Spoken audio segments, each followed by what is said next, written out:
Hey everyone, ready for something pretty out there. Yeah. Today we're taking a deep dive into Neon Genesis Evangelion, Yeah, but we're not doing a typical like recap or review or anything like that. right. This is thanks to um, this video we found that was originally in Chinese.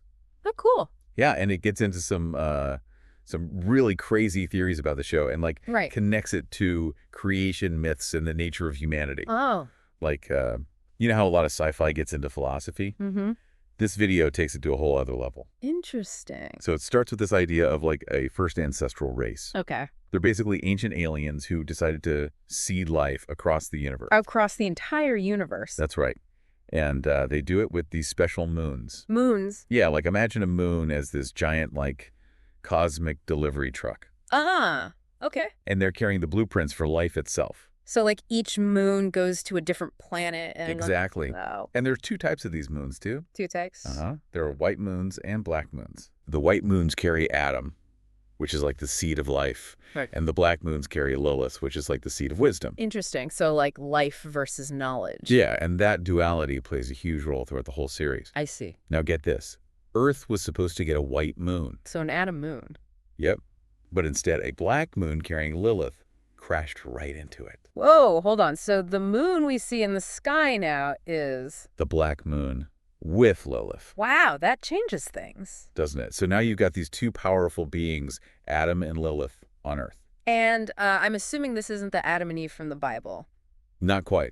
Okay, good. These are more like progenitors. Like they can create life without needing a partner. Oh, And they give birth to, you guessed it, angels. angels, like the ones with wings and halos? Not exactly. Oh, boy. In Evangelion, the angels are these immoral, super powerful beings, Yeah, like what? like cosmic lone wolves. Each one is totally unique and has its own abilities. But for all their power, they don't seem to like form societies or have the same kind of interactions that we humans do. They're weird. They're so powerful, but they just kind of exist on their own. Which is super interesting, right? Because Yeah. humans, Lilith's children, are fragile and short-lived.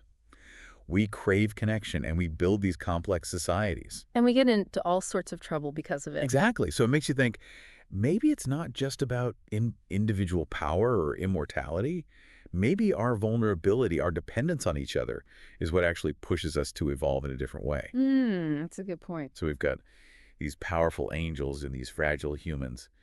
And then, boom, enter the impacts. The impacts. Yeah, remember that black moon carrying Lilith that crashed into Earth? Yeah. That catastrophic event, the one that basically reset life on the planet? Yeah. That's known as the first impact. Okay, that makes sense. But then thousands of years later, we have the second impact. And that one wasn't just a random cosmic event, was it? Nope. This one was deliberate. Well, kinda. What do you mean? It was orchestrated by a secret organization called SEAL. Seal! Yeah, they're like the ultimate puppet masters in this whole story. Uh, They were obsessed with uncovering humanity's origins and controlling its destiny. Sounds like a recipe for disaster. Oh, it definitely was. Oh. So SEAL found these ancient texts called the Dead Sea Scrolls. Wait, the actual Dead Sea Scrolls? Yeah, apparently. And these scrolls had all these prophecies about humanity's end. SEAL believed they held the key to understanding human evolution. And preventing the apocalypse? Exactly. They were convinced that finding Adam would give them the power to stop it. So they were trying to control Adam. Yeah, but their plans backfired big time. Oh, so. They accidentally woke Adam up. Oh, no. And that triggered this huge chain reaction. They tried to stop it with this ancient weapon called the Spear of Longinus. But it wasn't enough. Nope. Adam ended up self-destructing, causing this massive explosion that reshaped the world. That's the second impact. Wow. So their attempt to prevent the apocalypse actually made things worse. Pretty much. Yeah. And that's where the Human Instrumentality Project comes, in SEAL's grand plan to save humanity from the third impact. This is getting intense. Oh yeah, we're just getting started. So this Human Instrumentality Project, it's where things get really philosophical. Right. Like we're talking giant robots and the end of the world, and then bam, existential crisis. Yeah, it's heavy stuff. They basically wanted to merge all human souls into one being. Like everyone becomes part of this giant collective consciousness. Exactly. They thought it would end all conflict and suffering. You know, all the stuff that makes being human so hard. But then what happens to individuality, to free will? Right. It's like trading your sense of self for this supposed utopia. And who gets to decide if that's even a good trade? It's pretty messed up when you think about it, and it's all happening while they're fighting these crazy angels. Oh, yeah, the angels. Those things are terrifying. Each one is like a force of nature. It's like they represent different aspects of existence or something. I never thought about it like that. Yeah. But it makes sense. Like Sakiel, the third angel.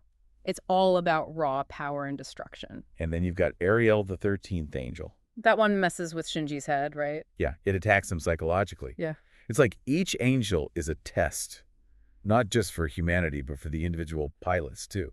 They're facing these external threats, but they're also battling their own inner demons. And they're doing it all in these giant biomechanical robots cloned from Adam. The Evangelions, I mean, that's just crazy, right? It's like this twisted poetic justice using Adam's own creation to fight his other creations. And then you have these teenagers piloting these things, kids who are already dealing with so much. Imagine being thrown into that situation. You're barely an adult and you're responsible for saving the world. Talk about pressure. And then there's Shinji. Yeah, he's the poster child for teenage angst. And he's piloting Unit 01, the most powerful Evangelion. He starts out so isolated and withdrawn. He's afraid of everything. But he's forced to grow and confront his fears. He has to learn to connect with others. And in the end, he's the one who has to make the choice about instrumentality. Which is a huge burden for anyone, let alone a kid like Shinji. Okay, so last time we were talking about Shinji and the Human Instrumentality Project. Right. Seeley's plan to basically turn all of humanity into one giant being. And poor Shinji has to decide whether or not to go through with it. Can you imagine that kind of pressure? The fate of the world resting on your shoulders? Especially when you're a teenager who's already dealing with all sorts of emotional baggage. Yeah, Shinji's definitely not your typical hero.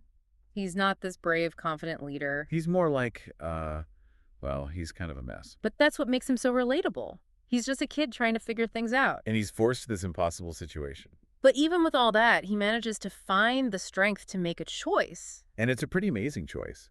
He initially goes along with instrumentality. He does. Yeah, but then right at the last second, he changes his mind. Wow, so he's about to merge with everyone loses individuality, and then he's like, nope, I'm out. Pretty much.